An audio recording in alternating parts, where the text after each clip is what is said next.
se disent prêts à recevoir les élèves.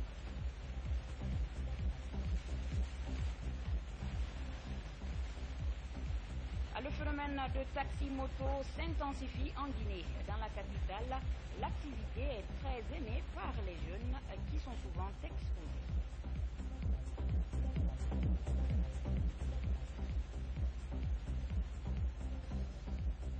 Le gouvernement applique enfin les accords du dialogue politique interguinéen par l'installation des 128 délégations spéciales.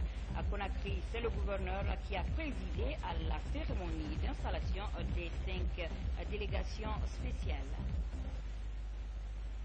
Bienvenue dans la grande édition d'information. Les préparatifs pour la rentrée scolaire 2015-2016 prévus pour le 9 novembre vont bon train. Plusieurs établissements publics et privés se disent à présent prêts à recevoir des élèves. Ceci en dépit du problème d'hygiène constaté dans d'autres endroits. Amadou. Suite à la rencontre entre les partenaires sociaux de l'éducation et le ministère de l'enseignement préuniversitaire et de l'alphabétisation, le 9 novembre a été retenu comme la date de l'ouverture des classes en Guinée. Sur le terrain, les établissements scolaires se préparent à l'image du lycée 2 octobre par exemple. Les enseignants et responsables scolaires se disent prêts à accueillir les élèves. L'emploi de temps général de l'école est prêt. Les professeurs ont fini d'enlever leur emploi de temps individuel. Les groupes sont repartis. Nous avons près de 22 groupes pédagogiques qui sont prêts à fonctionner dès le 9 novembre. Les professeurs ont tenu une première réunion. Ils ont été sensibilisés. Et pour quelqu'un qui veut aller de l'avant, il ne faut jamais chercher à être félicité et après être blâmé. Du point de vue préparation, chaque professeur se prépare à sa manière.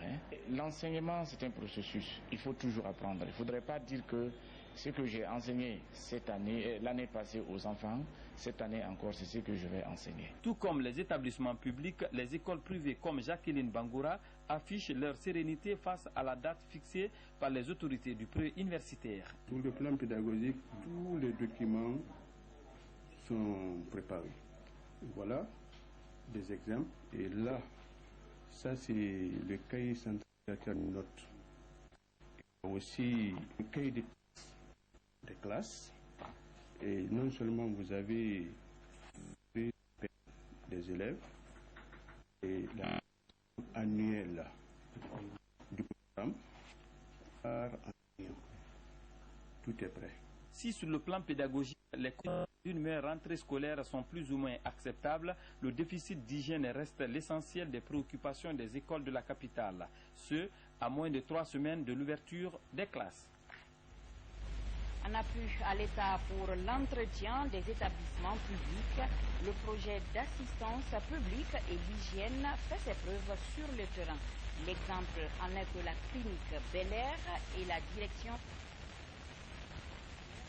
bénéficient de cette expérience au modèle occidental. Mohamed Siaf. Il y a près d'une année, le projet d'assistant public et hygiène est présent en Guinée. Il consiste à assurer l'entretien des structures sanitaires et établissements publics. L'initiateur Dr Alioune Sankon s'inspire de la France où il a passé 3 décennies. Son rêve ardent est de voir tout propre. Lorsque je suis arrivé, j'ai soumis ce projet aux autorités. Et malgré une certaine réticence de l'évolution de mon dossier, j'ai jugé nécessaire de venir donner ma preuve en tant que médecin hygiéniste des hôpitaux. En guise d'exemple, la clinique Bel Air située dans la commune de Matam. Elle comprend 5 hygiénistes qui se relayent jour et nuit. On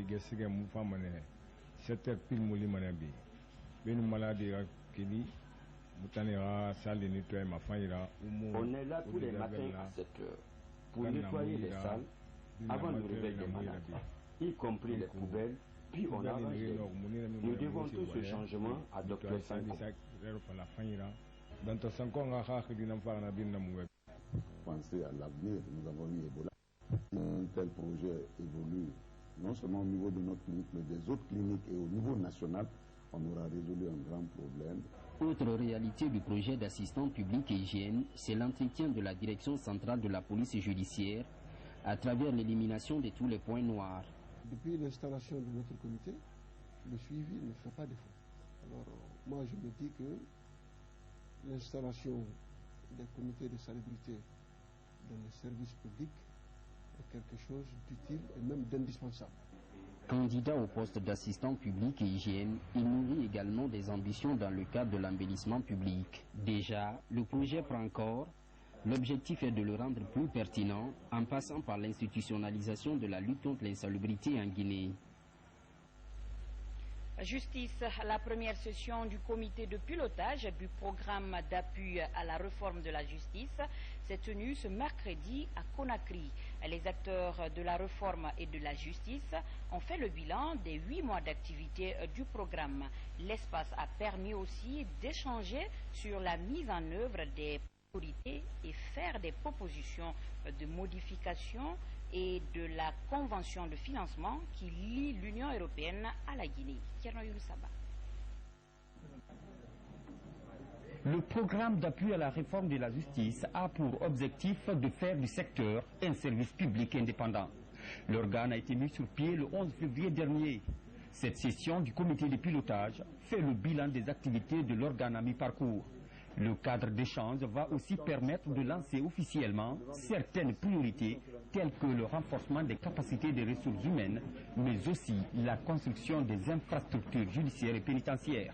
C'est une étape, c'est pour faire un peu le point sur l'état d'avancement du projet, voir là où nous devons nous adapter ensemble pour le reste du projet. On se réunira périodiquement, donc c'est pas un bilan à mi-parcours, c'est le premier comité de pilotage pour voir si nous sommes sur le bon chemin et voir là où nous devons nous ajuster pour l'avenir. Le PARJU fait partie des grands chantiers de la coopération internationale qui est à cœur. Pour cette raison, ce premier comité de pilotage nous réunit aujourd'hui afin de discuter en profondeur des modalités pratiques de la mise en œuvre de sa convention de financement. Pour le garde des Sceaux, le programme va accompagner les efforts du gouvernement dans la promotion des principes démocratiques et l'assainissement du climat des affaires. Je profite pour dire que cet accompagnement qu'a fait l'Union européenne envers la justice guinéenne est très important pour nous. Ça nous permet de rentrer dans ce qu'on appelle communément l'état de droit. Ça nous permet aussi de pallier à beaucoup d'insuffisances qu'on a chez nous au niveau des infrastructures, au niveau du travail quotidien des magistrats tout simplement. Donc ce travail va se faire toute la journée et ensuite il y aura un rapport qui sera établi à cet effet. Le programme compte aussi faciliter l'accessibilité des justiciables devant les tribunaux. Un défi que le ministère de la Justice a relevé dans les prochaines années. Les malheureuses du port artisanal de Boulbinet entendent beaucoup du président élu guinéen. Pour elle, l'arrivée au pouvoir du président élu pour les 5 prochaines années va connaître de profonds changements à leur niveau. C'est du moins leur sentiment, n'est-ce pas Mawata Kamara? En attendant l'épilogue de l'élection présidentielle du 11 octobre dernier, les attentes des populations vis-à-vis du futur président de la République sont grandes au port de pêche de Boulbinet. Les conditions de travail des marieuses sont précaires. Avec le nouveau président, elles rêvent d'une situation beaucoup plus améliorée.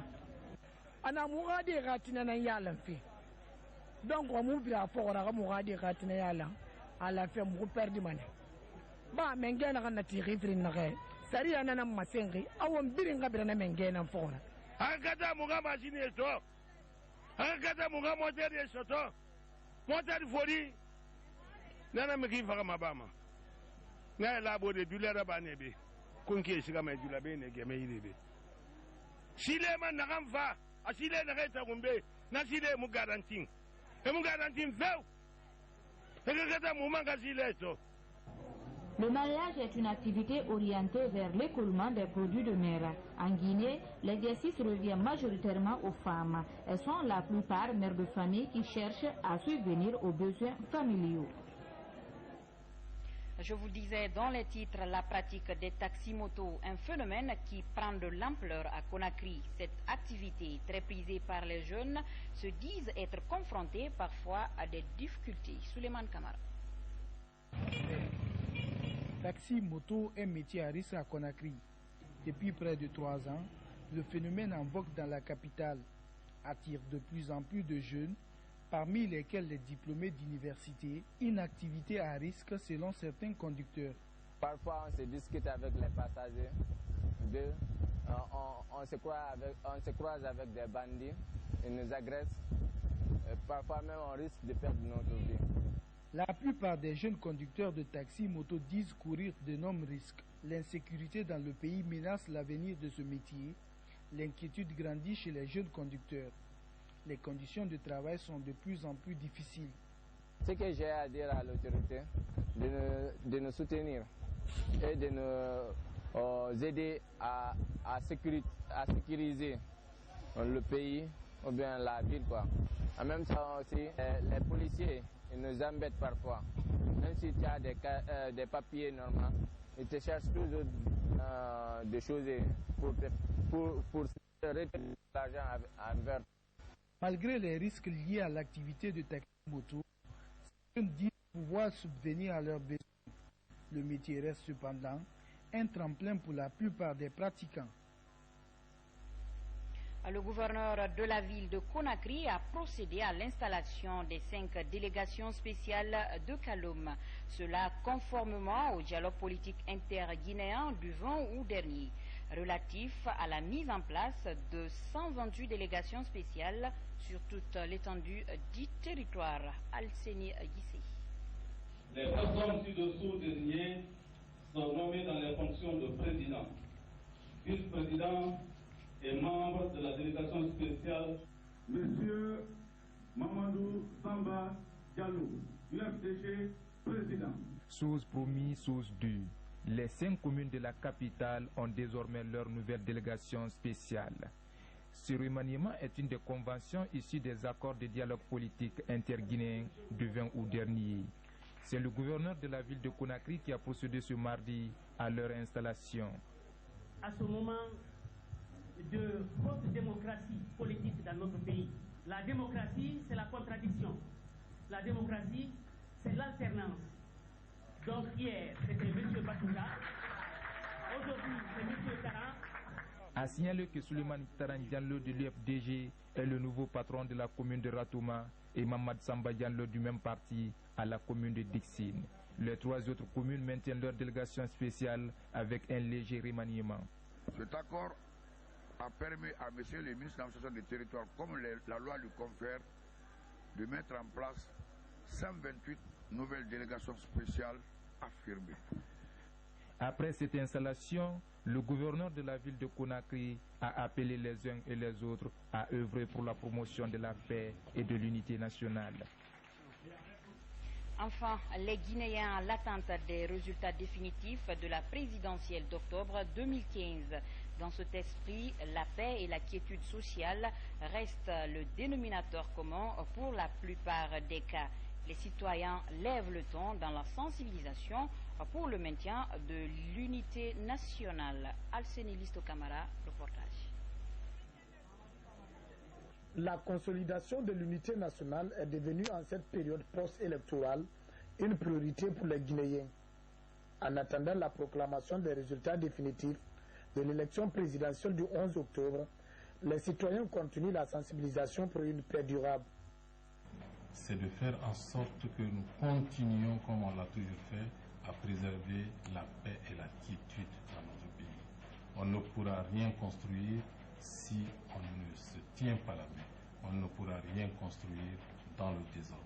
Et puisque nous considérons que tout bon Guinéen aspire à ce bonheur pour ce peuple, je pense et je suis d'ailleurs persuadé que tout Guinéen mettra le cœur sous le canari, comme on le dit le plus souvent. Dr Mohamed Amin Touré est directeur national de l'agriculture. Pour lui, seule la paix est l'opportunité pour les Guinéens de développer leur pays. Notre pays, regardons notre nation. La nation guinéenne est une. Nous sommes ensemble. Nous avons fait ce pays ensemble. L'indépendance a été réclamée, a été obtenue par la lutte de tous les Guinéens, toutes les communautés. C'est pas parce qu'on a diverses communautés que nous allons être séparés. Aujourd'hui, nous sommes liés. Donc voyons notre pays, ne voyons pas une personne. Prenons la paix pour notre pays. Le regard des Guinéens est donc tourné vers la Cour constitutionnelle pour la proclamation des résultats définitifs qui va permettre aux Guinéens d'avoir un président de la République pour les 5 prochaines années. A fini ce journal. Merci de votre aimable attention. Plaisir a été pour moi de vous servir pendant 3 jours. Retrouvez Sanassa Camara pour le 20h demain. Que Dieu nous garde. Merci.